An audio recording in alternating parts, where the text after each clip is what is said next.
Hello everyone, it's Seth, probably better known as Saffron Olive, and we're back here today with another edition of Against the Odds. So this week, we are playing Battle of Wits in Legacy. Battle of Wits crushed it on last week's poll, came out far and ahead the winner.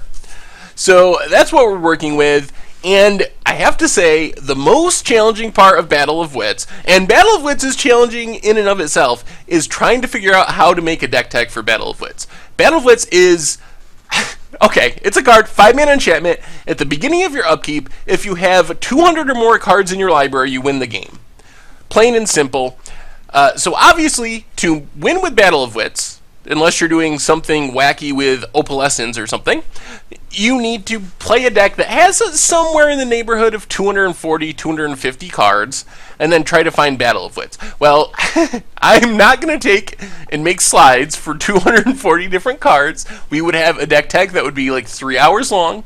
So I don't think anyone wants to sit through that. So instead of going piece by piece through the entire deck and talking about every card, instead I decided we were going to talk about a few key cards and synergies, and then at the end of the deck tech, we'll just kind of browse through the whole deck on the MTG Goldfish website, so you can kind of see what the whole thing looks like. As a result, definitely make sure to click the link in the description below this video. That will take you to the deck list. You can look over the whole thing at your leisure, because I can't cover everything in this deck tech. So make sure, more so than other videos, to click on that link in the description so you can see the whole deck list. Anyway, so Battle of Wits, already talked about it. 5-mana blue enchantment, so we got to get to 5 mana, we got to find a Battle of Wits, which is challenging because we got to have 240 cards or so in our deck, and then get it on the battlefield, live to our next upkeep, and we win the game. So challenge 1 is finding Battle of Wits. So we have a few ways of doing this, and we are a Bant color deck, so blue, white, and green. So we have 4 copies of Enlightened Tutor. Instant, 1 white mana, search your library for an artifact or enchantment, so that includes Battle of Wits. Reveal that card, shuffle your library, and put that card on top. So we can cast this on our opponent's end step, put a Battle of Wits on top of our library, and then the next turn we draw it, cast it, survive 1 more turn and win the game. Then we have 4 copies of Intuition, 2 in a blue instant, search your library for 3 cards, any 3 cards, and reveal them to target opponent. He or she chooses 1, put that card in your hand, put the rest in your graveyard, shuffle your library afterwards. So this is different than Gifts Ungiven, which we'll talk about in a minute, because you can choose any 3 cards, which means you can choose the same card 3 times. So we cast Intuition, search for 3 Battle of Wits, 2 go into our graveyard, no big deal. 1 goes into our hand, we cast it, try to live another turn, win the game. Academy Rector is one of the sweetest ones. It is a 4 mana, 1 of it white, 1/2 human cleric. When Academy Rector is put into a graveyard from play, you may remove it from the game, so you exile it. If you do, you search your library for an enchantment card, put that card into play, and then shuffle your library. So if we can get an Academy Rector on the battlefield and get the Academy Rector to die, which we have a few ways to do, we can tutor for a Battle of Wits and put it directly in our library, and we can potentially do this during our opponent's turn, so then as soon as we go to our next upkeep, we win. And then we have 4 Gifts Ungiven. Gifts Ungiven is a tricky one because, unlike Intuition, while it plays similarly, you have to search for different cards. So 3 in a blue instant, search your library for 4 cards with different names, reveal them, target opponent chooses 2 of those cards, put the chosen cards into your graveyard, and the rest into your hand, then shuffle your library. So Gifts Ungiven in and of itself doesn't guarantee us that we get a Battle of Wits, but we can Intuition for Enlightened Tutor, Intuition, Academy Rector, and a way to sacrifice Academy Rector or something. So it can get us within 1 step of getting Battle of Wits. We can find 4 different cards that all allow us to get a Battle of Wits, so while it can't do it by itself, it does get us the cards that get us to Battle of Wits. So that's the goal of Gifts Ungiven. And then 4 copies of Bring to Light. Bring to Light is a little like Gifts Ungiven, because since Battle of Wits is an enchantment, we can't search for it directly. So Bring to Light, 2, a green and a blue, Converge, search your library for a creature, instant, or sorcery with a converted mana cost less than or equal to the number of colors of mana spent to cast Bring to Light, exile that card, shuffle your library, you may cast that card without paying its mana cost.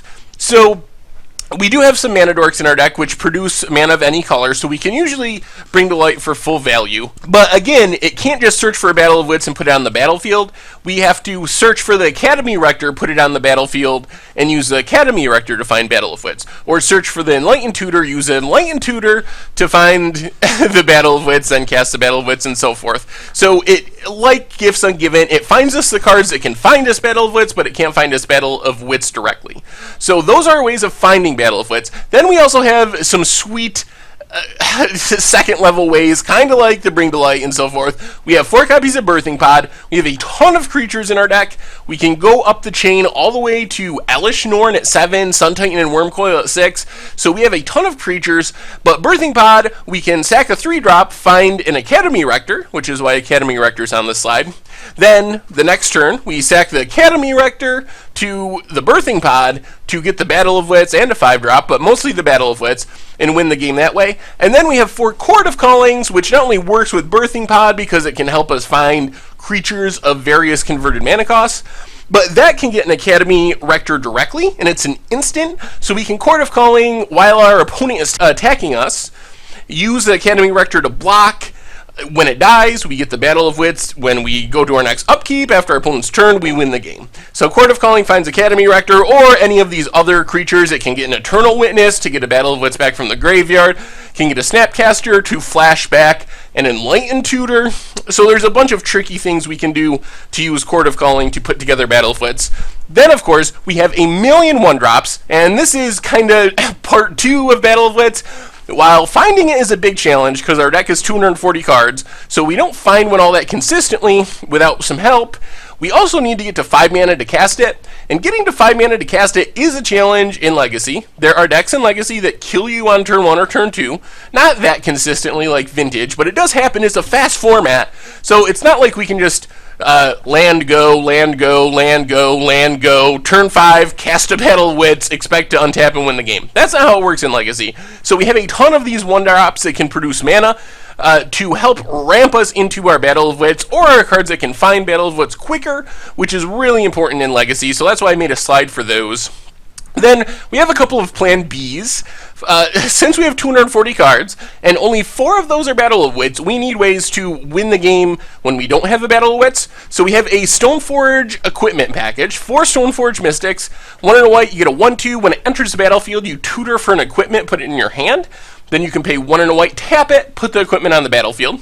So we can use the Stoneforge Mystic to find and put into play a Batterskull, a copy of Umezawa's Jitte, and then we have not only Sword of Fire and Ice, I didn't have room to fit them all, but we have 1 of each of the sword cycle, so 5 total swords. So we can kind of mix and match based on the deck we're up against, and find something that has relevant protection colors or relevant abilities for that matchup. We also have another combo that we can just kind of luck our way into, or Birthing Pod into, the Spike Feeder Archangel of Thune combo.